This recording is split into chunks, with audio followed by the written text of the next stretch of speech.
Hello folks, welcome to the orientation video for leading organizational change. And I am Richard Harvey and I'm the instructor for this course. I'm showing you a picture of me because the live shot just doesn't look all that well at the moment. My backdrop is not all that well, but that's basically what I look like on most days when I'm cleaned up. And so in this video, I want to give you just a little bit of an orientation to the Blackboard site. Make sure you understand what it is that you're going to be doing each week, and make it short and sweet. Okay, so I'm going to put this picture away. Okay, and I'm actually going to make my way back to the home page. I was in here doing some things here.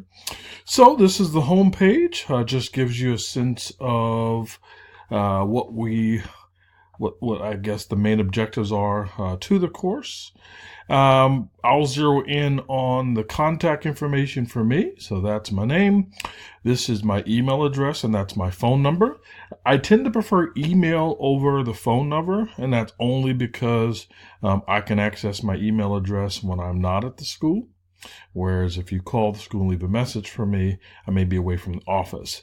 If you prefer to talk to me over the phone, what you can do is you can always email me your phone number and I'd be happy to call you back, whether I'm in the office or outside of the office. Okay. You can find out a little bit about me over here on the instructor information. That's sort of a dated picture of me.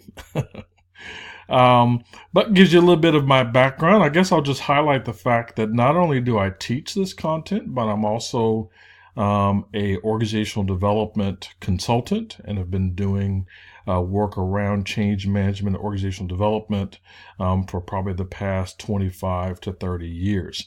So throughout the various lectures and content, oftentimes I might make reference to a project that I have worked on.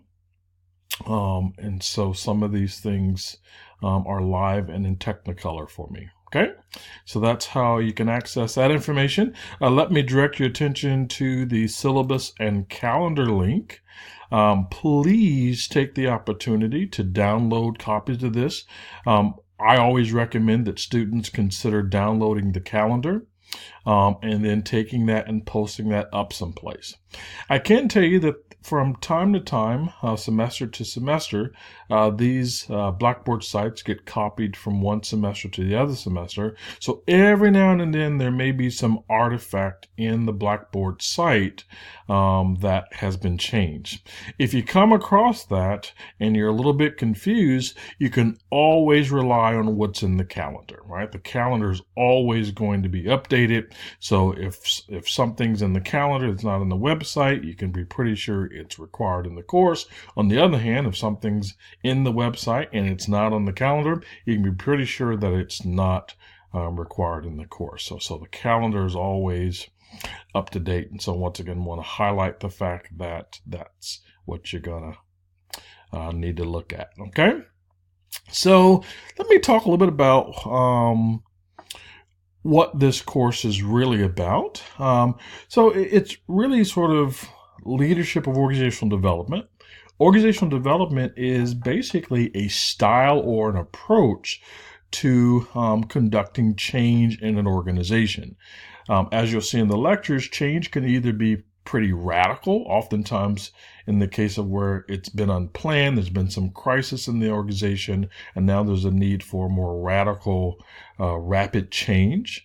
It may come to play there, but for the most part, organizational development is really more about planned change. In other words, we've taken the time to sort of carefully assess the nature of where things are. We've decided that a change is needed. We have perhaps taken some time to kind of think about what that change needs to look like, and then we're going to sort of execute that change. So that's primarily what organizational development focuses on, even though once again it does have some implications for how you would handle crisis change, but really it's more about how do we handle planned change? And in that case, change in everything from the kind of technology that we're using to things about culture to even sort of changing markets Right? Any kind of change will be covered in a course like this. In this course, not only are we sort of trying to learn some models and or theories, but also there's an emphasis on some practical tools and practical applications. And you'll see how that comes into play with the various assignments that are in the class. So the idea is that you would leave this course with not just knowing some theory, but that you would leave this course with really having some tools at your disposal for actually going forth and being able to carry out some change. Okay? So what are you going to be doing in this class? Well, let me direct your attention to the assignment instructions. So there's basically three things that you are doing every week. The first thing that you're doing, and this is reflection of the reading, is that you're journaling. Now, I will tell you that the journals are not due each week, even though you should write them every week. That way you don't get behind and try to hurry up and crash do these. Okay, I can tell when they've been crash done and they don't look very pretty. So my hope is that you will sort of act as though they're due every week, but they are not. They're going to be due during 2 time periods in the term. When they're due is actually listed on that course calendar that I've advised you to download and print out.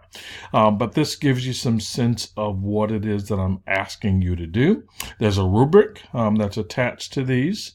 And basically, this is just sort of a place where you're going to take the time to reflect on what you've learned. Now, it's not just a regurgitation of what you're reading, right? I don't want a book report. I want to know what you've learned. What is it that you've acquired, right? And there are a few ways in which you can kind of reflect on that. And I've given you some criteria for how you might sort of conduct those each week, okay? So you'll be journaling. Now let's talk about the things that you actually will be turning into me. So let's go back to the assignment instructions.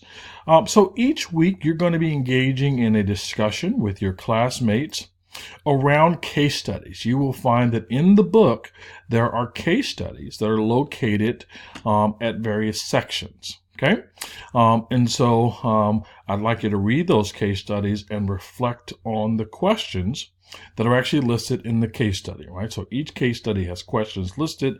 I want you to write reflections.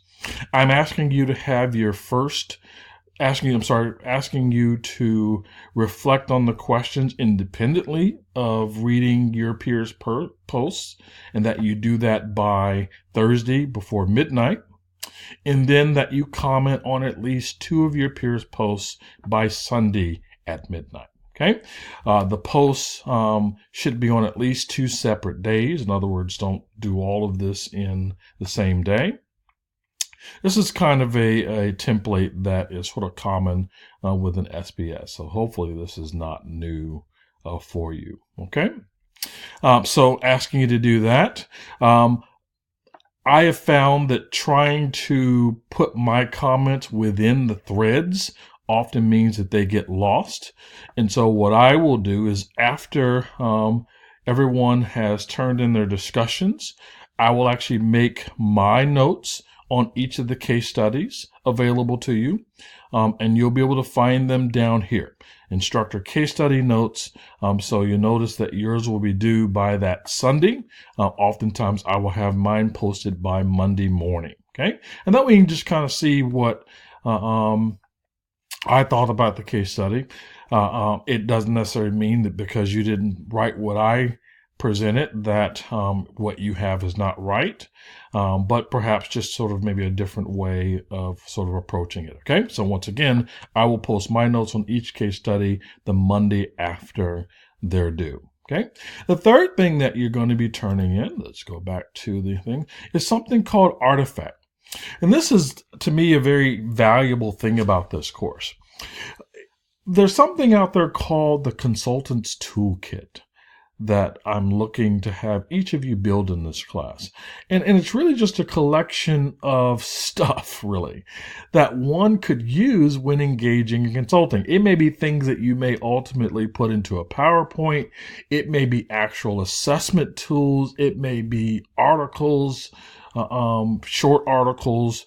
that you could derive things from, just any number of things. It may be instructions on how to do some particular procedure.